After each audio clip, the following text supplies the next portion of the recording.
नमस्कार दोस्तों। यूपी में काबा लिखना और गाना नेहा सिंह राठौर के लिए परेशानी और मुश्किलों का सबब बन गया है। इतना कि यूपी पुलिस उनके दरवाजे तक पहुंच चुकी है। इतना कि योगी मोदी समर्थक चैनलों की तरफ से लगातार पूछे गए उटपटांग सवाल और सोशल मीडिया पर लगातार मिली गालियों की वजह से मानसिक तनाव की शिकार होकर नेहा सिंह कुछ घंटे अस्पताल में गुजार चुकी है। और खबर यह आई है अब कि नोटिस मिलने के अगले ही दिन विकास दिव्य कीर्ति के आईएएस कोचिंग संस्थान में नौकरी करने वाले उनके पति हिमांशु सिंह से इस्तीफा ले लिया गया है। हैरानी इस बात पर है कि अभिव्यक्ति की आजादी के बड़े पैरोकार के तौर पर चर्चित और तमाम मुद्दों पर मुखरता से अपनी बात रखने वाले विकास दिव्य कीर्ति के संस्थान ने नेहा को पुलिसिया नोटिस मिलने के 24 घंटे के भीतर उसके पति से इस्तीफा ले लिया। हालांकि इस इस्तीफे का एक बैकग्राउंड भी है, वो भी मैं आगे बताऊंगा। नेहा के मामले में बीते 3 दिनों में जो हुआ है, कहीं इसका यह मतलब तो नहीं कि नेहा सिंह राठौर की आवाज को दबाने के लिए उसकी चौतरफा घेराबंदी हो रही है। सिलसिलेवार ढंग से समझने की कोशिश करते हैं। स्क्रीन पर जो वीडियो आप देख रहे हैं वो नेहा सिंह के ट्विटर टाइमलाइन पर पोस्ट किया गया है। आज सुबह जब नेहा के इस ट्वीट पर मेरी नजर गई तो मैं थोड़ा चौंका कि ये क्या हुआ। नेहा को अस्पताल में भर्ती क्यों होना पड़ा? अभी तो हमने बात की थी 2 दिन पहले। फिर सलाइन क्यों चढ़ रहा है? परसों ही तो लंबा इंटरव्यू किया था मैंने। अचानक ऐसा क्या हुआ? फिर देखा तो पता चला कि नेहा ने यह ट्वीट कल यानी 24 फरवरी की शाम करीब 7 बजे के आसपास किया है। नेहा ने लिखा है, डॉक्टर ने स्ट्रेस लेने से मना किया है। वीडियो को नेहा ने यूपी पुलिस और योगी आदित्यनाथ को टैग किया है। स्क्रीन पर आप देख पा रहे हैं। वीडियो में नेहा के पति हिमांशु भी कुछ सेकंड के लिए दिख रहे हैं जब वो स्ट्रेचर पर लेटी हुई है। नीचे कमेंट देखा ट्विटर पर इस वीडियो के नीचे तो बहुत से लोगों ने नेहा की हौसला अफजाई की है। कई लोगों ने आई स्टैंड विथ नेहा का हैशटैग भी चलाया है। नहीं डरने और अपनी हिम्मत को बनाए रखने की सलाह भी दी है। जाहिर है कुछ भक्त टाइप के ट्रोल उटपटांग भी लिख रहे हैं, लेकिन बहुत से लोगों ने नेहा का सपोर्ट ही किया है। इतना सब देखने के बाद मेरी नजर एक और खबर पर पड़ी। सोशल मीडिया पर किसी ने किसी वेबसाइट का लिंक शेयर किया जिसमें कहा गया था कि नेहा के पति को विकास दिव्य कीर्ति के कोचिंग संस्थान से निकाल दिया गया है या उनसे इस्तीफा लिखवा लिया है। तब मुझे लगा कि नेहा से बात करनी चाहिए और हौसला अफजाई भी करनी चाहिए। मुझे लगा कि यह वक्त उसे हौसला देने का भी है और उसके साथ खड़े होने का भी है। मैंने नेहा और उसके पति से अभी कुछ देर पहले बात की है। मैंने तो उससे यही कहा है कि न तो डरना है, न परेशान होना है, न टूटना है। बाकी उसने क्या कहा, क्या सुना, यह बताने से पहले दर्शक के तौर पर मैं आपसे भी कुछ कहना चाहता हूं। बाकी बातें विस्तार में आगे। जब ऐसा दौर आ जाए कि एक गाने से सत्ता के शीर्ष पर बैठे लोगों को इतनी बदहजमी हो जाए कि सैकड़ों किलोमीटर से पुलिस की टीमें एक सिंगर को, एक कलाकार लड़की को डराने के लिए भेज दी जाए तो क्या रास्ते बचते हैं? 2 ही रास्ते बचते हैं। या तो आदमी सरेंडर कर दे, डर जाए और सत्ता को नाखुश करने वाली बातें लिखने, बोलने या गाने से तौबा कर ले, या फिर तय कर ले कि हम अपनी बात कहते रहेंगे। संविधान ने अभिव्यक्ति की जो आजादी हमें दी है उसका इस्तेमाल करते हुए सत्ता से सवाल पूछते रहेंगे। पहला रास्ता अपनाना बहुत आसान है। चाटुकारिता ही तो करनी है। मोदी जी की, शाह जी की, योगी जी की, इन सब के लिए झाल ही तो बजाना है। तुम दिन को अगर रात कहो तो रात कहेंगे की तर्ज पर जी हुजूरी के आवरण में खुद को फिट ही तो करना है। हिंदू मुसलमान वाला नैरेटिव चलाते हुए मुसलमानों को टारगेट पर रखने वाला खेल का हिस्सा ही तो बनना है। विपक्ष को हर रोज घेरने का हथियार ही तो खोजना है। मोदी, शाह, योगी सभी खुश रहेंगे। मोदी जी ट्विटर पर फॉलो करने लगेंगे। आप लिख भी सकते हैं, followed by PM Modi. BJP IT cell की ट्रोल आर्मी के साथ साथ बीजेपी नेताओं का सुरक्षा कवच भी मिल जाएगा। और भी बहुत कुछ मिल जाएगा। बहुत कुछ मिलता है सत्ता की चाटुकारिता से। कई तरह के पैकेज उपलब्ध हैं जो लोग चाटुकारिता करते हैं उनके लिए, कुछ घोषित, कुछ अघोषित, कुछ पर्दे के पीछे के फायदे। दूसरा रास्ता पथरीला है, कांटेदार है। इस रास्ते में तमाम तरह की मुश्किलें हैं, परेशानियां हैं, कोर्ट कचहरी का चक्कर है, एफआईआर के खतरे हैं, किसी भी राज्य के पुलिस की आहट की आशंका है, परिवार की चिंताएं हैं, मानसिक तनाव और कई तरह की अनिश्चितताएं हैं। हर रोज बीजेपी आईटी सेल के साइबर गुर्गों की तरफ से मिलने वाली गालियां हैं जो नेहा सिंह को मिली है। हम जैसे बहुत से पत्रकारों ने दूसरा रास्ता चुना है, देश की सत्ता पर करीब 9.25 साल से काबिज साहिब से सवाल पूछने वाला रास्ता, उनके आसमानी वायदों पर उन्हें आईना दिखाते रहने वाला रास्ता, देश के जरूरी मुद्दे को दरकिनार कर हिंदू मुसलमान मंदिर मस्जिद के नैरेटिव के दम पर सियासी बिसात बिछाने वाले नेताओं से सवाल पूछते रहने वाला रास्ता। नेहा सिंह राठौर ने भी तो यही रास्ता चुना है। उसके लिए आसान था अनामिका अंबर हो जाना, मनोज मुंतशिर शुक्ला हो जाना, जो मोदी योगी की चापलूसी में वक्त खपा रहे हैं, कृपा पात्र बनकर मौज कर रहे हैं। मनोज मुंतशिर जैसे लोग तो डंके की चोट पर अपनी चापलूसी की मुनादी भी करते हैं।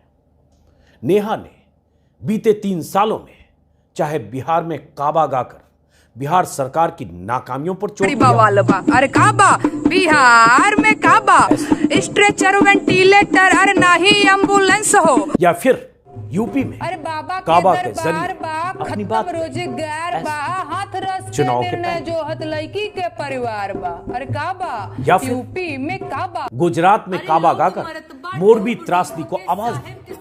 जारी बा लोग मरत बा डूब डूब के, साहेब के सभवा जारी बा, गलती सब मरने वालों की, गलती सब मरने वालों की, ई प्रोपेगेंडा जारी बा।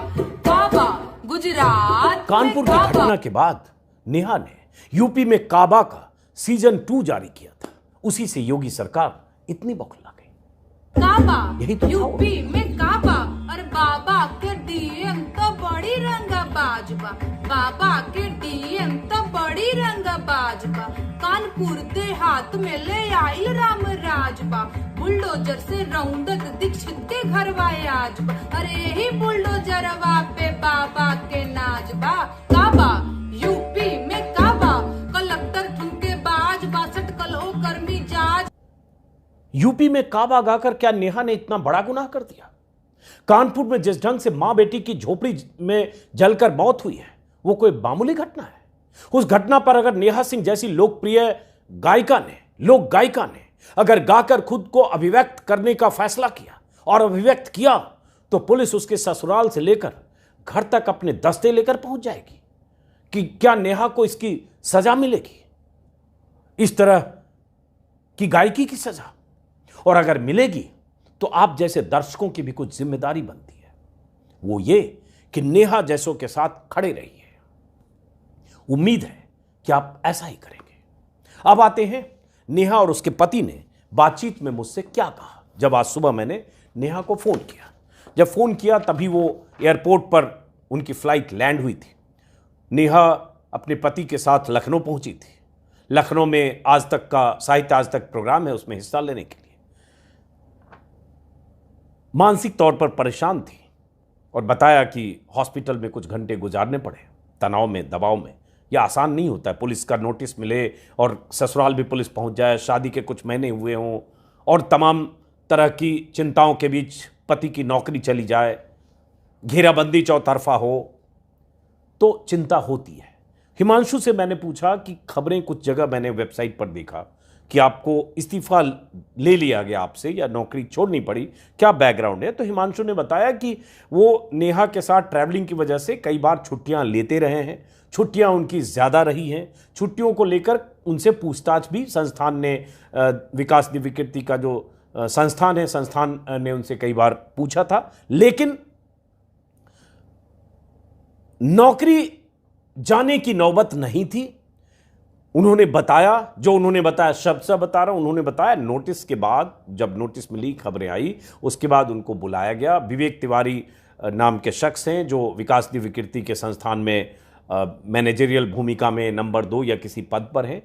उन्होंने उनको कहा कि अब आप इस्तीफा दे दो, ऐसे भी काम आप नहीं कर पा रहे, और उसके बाद उनसे इस्तीफा ले लिया गया। जो हिमांशु ने बताया उसके मुताबिक टाइमिंग को लेकर उसके मन में सवाल था कि अब तक इस्तीफे की कोई बात नहीं हुई थी, लेकिन अचानक ये नोटिस के बाद हुआ। मैंने पूछा आप कब से काम कर रहे थे वहां? विकास दिव्य कीर्ति का बैकग्राउंड आप यूट्यूब पर थोड़ी भी दिलचस्पी रखते हैं तो आप सब जानते हैं, और बल्कि निजी तौर पर उनके बोलने का, उनकी शैली का, उनकी अभिव्यक्ति का, उनके आज़ाद ख्याल का मैं प्रशंसक हूं, मुरीद हूं। लेकिन मुझे थोड़ी हैरानी हुई कि अगर ऐसा हुआ तो। हिमांशु ने मुझे बताया, मैंने पूछा कि आप क्या करते थे? उन्होंने बताया कि 2015 से जुड़े थे, जो दृष्टि IAS जो संस्थान है, और उसके बाद बीच में 16 में छोड़ा था अपनी कुछ तैयारियों में, फिर 17 में जुड़े, और उसके बाद मैगजीन और ब्लॉग वगैरह की टीम है उसमें थे, और संस्थान के प्रकाशन विंग कोई है उसकी मैगजीन भी एडिट करते थे, और उसके बाद अभी हाल में यूट्यूब चैनल की जिम्मेदारी 2-3 महीने पहले उन्हें दी गई थी। लेकिन छुट्टियां थी, वहां नाराज भी होंगे लोग, उनसे पूछताछ भी हुई होगी, लेकिन इस्तीफा के लिए कहा गया नोटिस मिलने के बाद। तो उनका कहना था कि टाइमिंग को लेकर लगा कि अब तक कभी इस्तीफे की बात नहीं हुई, तो अचानक इस्तीफा मांगा गया। कहीं न कहीं उनके दिमाग में लगा कि जोड़कर देख रहे हैं दोनों चीजों को। तो क्या नेहा के साथ जो हुआ, पुलिस का नोटिस, खबरें जब मीडिया में आती है, उसकी कोई वजह, पति के बारे में भी तमाम जानकारियां आ रही थी, आई, क्या ये दबाव काम कर गया? क्या विकास दिव्य कीर्ति के संस्थान से नोटिस मिलने के बाद लगा कुछ पचड़े में हिमांशु भी फंसेंगे, नेहा भी हैं, चलो इनसे पीछा छुड़ाओ, क्या ये वजह थी? ये अब आगे संस्थान की तरफ से, विकास दिव्य कीर्ति के संस्थान की तरफ से कोई जवाब आएगा तो पता चलेगा। मुझे इसके बारे में जानकारी नहीं, 1-2 वेबसाइट पर खबर में भी उनकी कोई ओपिनियन नहीं आई है। फिलहाल मैं उतना ही बता रहा हूं शब्दशः जो मुझे हिमांशु ने बताया। हिमांशु ने यह भी बताया कि नेहा बहुत तनाव में आ गई थी, दबाव में आता है आदमी, और मेरे इंटरव्यू में भी उसने कहा, वो भी कुछ हिस्सा मैं दिखा दूंगा, कि हाँ मैं डर गई हूं और परेशानी होती है, आसान नहीं होता। पुलिस पहुंच जाए, और कोई ऐसे लोग नहीं है कि उनके पीछे 5 बड़े वकील हैं खड़े हो गए और उनकी आदत है कोर्ट कचहरी की, तो एक अलग तरह की मुश्किल परेशानी है। आप पुलिस में जवाब दो, फिर कोर्ट जाओ, फिर क्या करो, नहीं करो, वकील खोजो, तो ये एक पेचीदगियां होती है। मध्यम वर्गीय परिवार की कोई लड़की जो शादी करके दिल्ली आई है, कुछ ही महीने दिल्ली में पैर जमाने की कोशिश कर रही है। तो बताया कि नेहा तनाव में थी, और उसी मानसिक तनाव में लगा कि अस्पताल में उनको 2-3 घंटे सलाइन चढ़ने की जरूरत है, BP चेक करने के लिए। फिर मुखर्जी नगर में जहां रहती हैं उसी इलाके में परसों 2-2.5 घंटे 3 घंटे उनको हॉस्पिटल चेकअप के लिए, सलाइन के लिए और हेल्थ चेकअप के लिए ले जाया गया। ये हिमांशु ने मुझे बताया। ये भी बताया कि वो वीकनेस बहुत फील कर रही है, एयरपोर्ट पर भी व्हील चेयर पर वो गाड़ी तक गई, ये उसने, हिमांशु ने मुझे बताया। और ये होता है, दबाव तनाव आसान नहीं होता है। कोई राजनीतिज्ञ नहीं है, नेता नहीं है कि 10 मुकदमे यहाँ, 5 मुकदमे वहाँ, लड़ने वाले भी कपिल सिब्बल से लेके अभिषेक मनु सिंघवी से लेके और बड़े बड़े वकील कोर्ट में खड़े हो जाते हैं, वो आदतन मुकदमेबाज भी हो सकते हैं। लेकिन मैं ही अपनी बात करूं, अगर मेरे पे ही कहीं मुकदमा हो जाएगा 4 शहर में, तो एक तनाव होगा कि अब क्या करें, कहां से वकील, क्या करें। कोई मुकदमा अगर सिलचर में कर दे, कोई मुकदमा अगर गुवाहाटी में कर दे, कोई मुकदमा कहीं त्रिपुरा में कर दे, ये भी हुआ है पत्रकारों के साथ, कलाकारों के साथ, देश के अलग अलग हिस्सों में मुकदमे। तो उन मुकदमों का क्या होगा, कहां जाएंगे आप? जाने आने में ही आपके खर्च और संसाधन और जो परेशानी, तो ये परेशानी होती है। उस परेशानी और तनाव में नेहा है, ऐसा उनके पति ने कहा। जो मैंने पूछा कि पुलिस की नोटिस का जवाब दे दिया, तो बताया हाँ नोटिस का हमने जवाब दे दिया, क्योंकि उसकी मियाद कल पूरी हो रही थी। अब उस नोटिस के बाद पुलिस की मंशा क्या है ये पता चलेगा। नोटिस के बारे में विस्तार से मैंने परसों के वीडियो में, तरसों के वीडियो में बताया है, आप उस वीडियो को जरूर देखिएगा। उसमें उस नोटिस के बारे में विस्तार से बताया, नेहा से लंबी बातचीत भी है। अब सवाल यही है जो मैंने पहले कहा कि सिर्फ ये नहीं होगा वाहवाही करते हैं, ठीक है आप लोग सत्ता की आंखों में आंखें डालकर सवाल पूछ रहे हैं, आप सत्ता को असहज करने वाले सवाल पूछ रहे हैं, आपकी शाबाशी, आपकी हौसला अफजाई, बहुत अच्छा बहुत अच्छा। नहीं, ये बहुत अच्छा की बजाय हौसला बढ़ाइए, उनके फेसबुक पर कमेंट करिए, ट्विटर पर करिए, और ये ताकत की तरह आपको साथ खड़े होने की जरूरत है। ये वक्त किसी के साथ भी आएगा, अगले 1 साल में आएगा, चाहे 2 साल में आएगा, लेकिन आएगा, या 6 महीने में आएगा, या 2 महीने में आएगा। अब बात आती है नेहा की। मैंने नेहा के हर गाने सुने हैं, 2.5 साल पहले शायद मैंने पहली बार इंटरव्यू किया था, जब बिहार में काबा गाना उनका लोकप्रिय होता, बीजेपी और नीतीश कुमार की सरकार थी। और अब बीते कुछ दिनों में, जैसे यूपी में काबा चुनाव के पहले, और एक गाने का टुकड़ा अभी जो मैंने आपको दिखाया मोरबी के समय का भी, वो सारे मेरे यूट्यूब चैनल पर मौजूद हैं। कल के दबाव और तनाव के बाद नेहा ने अपने ट्विटर पर हिटलर के बारे में भी कुछ लिखा और हिटलर की तस्वीर डाली, स्क्रीन पर आप देख पा रहे, जिसमें उसने लिखा एक महान राष्ट्रवादी था, उसका नाम हिटलर था, वो जर्मनी में रहता था, पूरी जर्मनी की जनता हिटलर की समर्थक थी। हिटलर यहूदी लोगों से नफरत करता था, जनता को एकदम पसंद नहीं था कि कोई हिटलर की किसी नीति की आलोचना करे, क्योंकि वो एक महान राष्ट्रवादी था। फिर एक दिन सब ठीक हो गया, और फोटो डाला है उसने, ये कल का ट्वीट है नेहा का। और इस देश में बहुत कुछ राष्ट्रवाद के नाम पे ही हो रहा है। जो मोदी जी और योगी जी के साथ है, चमचागिरी करके, भक्ति करके, समर्थन करके, वो राष्ट्रवादी है। जो भी सवाल पूछे वो देशद्रोही है, चाहे कोई भी हो सकता है, चाहे वो गायिका क्यों ना हो, कोई भी हो सकता है। पंडित पुजारी भी अगर उल्टी दिशा में चल पड़े, जिस दिशा में सब जा रहे हैं, तो वो भी हो सकता है। बार ये उसने एक ट्वीट किया, और एक गाना उसने, नेहा ने फिर डाला। ये गाना डाला है इसने, कब डाला है? 24 फरवरी को एक गाना फिर डाला, कल ही, जो बेरोजगारी पर जो उसने गाना गाया था, बेरोजगार बानी साहेब रोजगार मांगीला, वो गाना डाला है। और उसके साथ उसने लिखा है, अपने इस गीत से मैं बेरोजगार युवाओं को रोजगार की मांग करने के लिए उकसा रही हूँ। इससे समाज में शांति भंग हो सकती है, युवा उपद्रव कर सकते हैं, सरकार जरूरी समझे तो इस गीत के लिए भी मुझे नोटिस भेज दे। इसलिए कि नेहा को जो नोटिस भेजा गया, 7 सवाल पूछे गए, उसमें यह भी कहा गया कि आपके इस गाने से समाज में तनाव और वैमनस्य पैदा हो रहा है। उस गाने से समाज में तनाव और वैमनस्य पैदा हो रहा है, जिस गाने में एक गायिका ने कानपुर की घटना को अपनी आवाज में, अपने ढंग से उस घटना पर एतराज किया, और एक अदायगी है, एक उसका अंदाज है जो कलाकार का होता है, उससे तनाव पैदा हो रहा है। यही नोटिस था, यही नेहा ने कहा। वो गाने 10 सेकेंड सिर्फ आप उसका मुखड़ा सुनिए। भीख नाही हक सरकार मांगीला, अरे भीख नाही हक सरकार मांगीला, बेरोजगार बानी साहेब रोजगार मांगीला, बेरोजगार बानी साहेब रोजगार मांगीला, भीख नाही हक सरकार मांगीला, अरे भीख नाही। ऐसे बहुत सारे गाने नेहा ने गाए, ये कल ट्विटर पर डाला है। और जब नेहा ने परसों ही मेरे ख्याल से संविधान के साथ उसने संविधान की किताब रखकर उसने फेसबुक पर लाइव भी किया था। उसमें भी उसने कुछ बातें कही कि मैं संविधान में भरोसा करती हूँ, संविधान ने हमें अभिव्यक्ति की आज़ादी दी है, और मैंने संविधान गीत भी गाया है, और मैं तमाम ज़रूरी मुद्दों पर बात करती हूँ, जिसकी सत्ता हो उसी से सवाल पूछा जा सकता है। ये भी नेहा ने उस संविधान की किताब के साथ कुछ कहा, बोला है। मैं चाहता हूँ वीडियो का वो टुकड़ा भी आप देखें जो नेहा फेसबुक पर लाइव के दौरान नेहा ने क्या कहा। और मैं इसलिए ये सब दिखा रहा हूं ताकि एक दर्शक के तौर पर, एक नागरिक के तौर पर सचेत होकर गंभीरता से सोचिए। हो सकता है मोदी योगी के पक्के वाले समर्थक हो, लेकिन क्या समर्थक होना आपको इस हद तक भक्त बना देता है, इस हद तक आपके दिल दिमाग पर पर्दे डाल देता है कि आपको कोई भी अभिव्यक्ति की आज़ादी में भरोसा खत्म हो जाता है, या आप किसी भी असहमत आवाज को झेल नहीं पाते? तो सुनिए नेहा ने क्या ऐसी बात कही जिससे पुलिस उसके पीछे पड़ी है और ट्रोल उसके पीछे पड़े हैं, और किसी को मानसिक तनाव के, मानसिक अवसाद की स्थिति तक धकेल दिया जाता है। सुनिए। यहाँ पे आप देख रहे होंगे मैं भारत का संविधान लेकर के बैठी हुई हूँ, और मैं बताना चाहती हूँ कि ये जो संविधान है मुझे अधिकार देता है बोलने की, पढ़ने की, रहने की, घूमने की, है ना।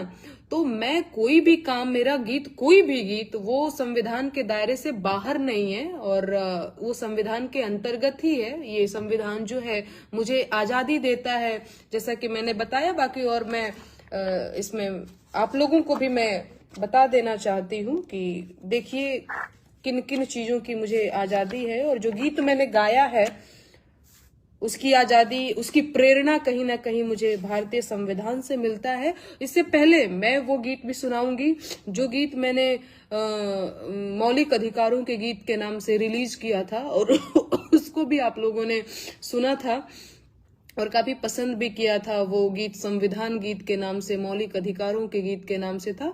मैं चाहती हूँ कि वो गीत भी मैं अभी आप लोगों को सुनाऊंगी, लेकिन उससे पहले मैं एक चीज जो पढ़ करके सुनाती हूँ आप लोगों को, जो भारत के संविधान में लिखा गया है और जहां से मुझे प्रेरणा मिलती है गाने की, मैं आप लोगों को एक बार पढ़ करके सुना देना चाहती हूँ।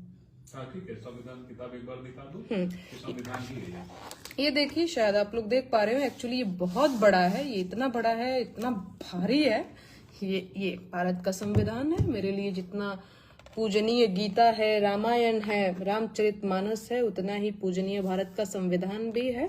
तो ये उसके फेसबुक से साभार मैंने लिया। वैसे बताऊं कि बहुत सारे हजारों लोग नेहा के समर्थन में भी ट्वीट कर रहे हैं। अखिलेश यादव ने यूपी में लखनऊ विधानसभा में सवाल उठाया।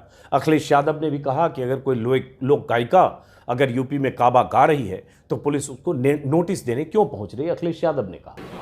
एक लोक गायक, आपको तो खुशी मनानी चाहिए। लोक गायक कोई अच्छा गाना गा रहा है, ठीक है, हमारे खिलाफ भी गाना लोग गाते हैं।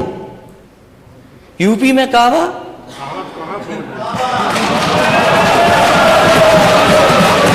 आपने नोटिस दे दिया। यकीन करो नेता सदन, अगर कोई कविता हमारे खिलाफ बना तो हम बुरा नहीं मानते। विपक्ष का समर्थन मिलना या बहुत सारे लोकतांत्रिक मूल्यों में यकीन रखने वाले लोगों का समर्थन मिलना और सरकार का तरीका, सब कुछ आपके सामने है। पवन खेड़ा अगर प्रधानमंत्री के बारे में कुछ बोलते हैं, बदले में माफ़ी भी मांगते हैं, स्लिप ऑफ टंग भी बोल देते हैं, तो एयरपोर्ट पर जहाज से उतार लिया जाता है। असम की पुलिस उन्हें गिरफ्तार करने सैकड़ों किलोमीटर का सफर तय करके दिल्ली पहुंच जाती है। सुप्रीम कोर्ट से राहत मिलती है, अलग बात है, और कई राज्यों में उनके खिलाफ मुकदमे दर्ज हो जाते हैं। तो इस दौर में ये कुछ भी मुमकिन है। कहते हैं ना, मोदी हैं तो मुमकिन है, तो मोदी हैं तो मुमकिन है, ये तो उनके समर्थक पक्के वाले कहते हैं हर चीज मुमकिन है। मैं कह रहा हूं मोदी हैं तो कुछ भी मुमकिन है।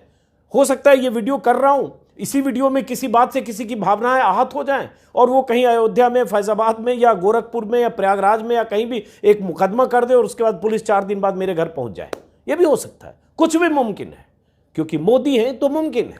और जब मुमकिन है तो हमें भरोसा तो सिर्फ आप पर है, क्योंकि आपसे हम हैं, आपसे हमारा हौसला है, और आपके भरोसे से चाहे नेहा हो, चाहे अजीत अंजुम हो, चाहे ऐसे दर्जनों 50 लोग यूट्यूब सोशल मीडिया पर अच्छा काम कर रहे हैं। मैं 2-4 नाम लूंगा तो 25 को लगेगा हमारा नाम छूट गया। बहुत सारे लोग कर रहे हैं, बहुत सारे लोग।